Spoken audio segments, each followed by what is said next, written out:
చాలామంది జిమ్ చేస్తున్నప్పుడు కానీ స్పోర్ట్స్ ఆడుతున్నప్పుడు చనిపోయిన సడన్గా గుండె స్ట్రోక్ వచ్చి. సో మామూలుగా నార్మల్ జనాలు మనం మామూలు మనుషులం ఎవరు ఎక్సర్సైజ్ చేసినప్పుడు ఎవరు చనిపోరు. కానీ కొంతమందికి ఇది ఎందుకు జరుగుతుంది అంటే అలాంటి వాళ్ళకి ముందు నుంచి సమస్యలు ఉంటాయి. వాళ్ళకి ముందు నుంచి బీపీ కానీ షుగర్ ఉండొచ్చు, వాళ్ళకి గుండె సమస్యలు ముందర నుంచి ఉండొచ్చు, అండ్ వాళ్ళకి గుండె సమస్యలు సీరియస్గా ఉంటాయి అంతకుముందు. అండ్ సమస్యలు అంతకుముందుగా సీరియస్గా ఉన్న తర్వాత వాళ్ళు స్ట్రీనియస్ యాక్టివిటీ చేయడం అంటే మనం ప్లేయింగ్ ఇంటెన్స్ స్పోర్ట్స్ అటువంటి అప్పుడు మనకి గుండెకి బ్లడ్ సప్లై అనేది చాలా పెరుగుతుంది. We want lot of blood supply to the heart while playing games and sports. So అంతకుముందు నుంచి జబ్బు ఉన్నది కొంతమందికి తెలియకపోవచ్చు, లేదంటే కొంతమందికి సిమ్టమ్స్ బయట కనపడకపోవచ్చు.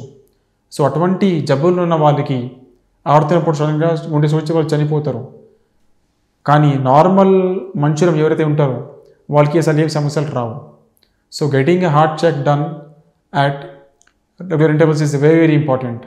మనం హార్ట్ చెకప్ చేపిస్తూ ఉంటే మనకి మన గుండె గురించి తెలుస్తూ ఉంటుంది. సో దాన్ని బట్టి మనం ముందుకి వెళ్తాం, మెడిసిన్స్ వాడతాం, చెకప్ చేసుకుంటూ ఉంటాం. ఒకవేళ మీకు జబ్బు ఉందనుకోండి, మీరు ట్రీట్మెంట్ తీసుకొని దానికి కరెక్ట్గా అడ్వైస్ ఫాలో అవుతే మీకు అసలు ఏమీ సమస్యలు రావు. So this is a misconception of the people that while playing games you will get heart strokes. No, it's not so.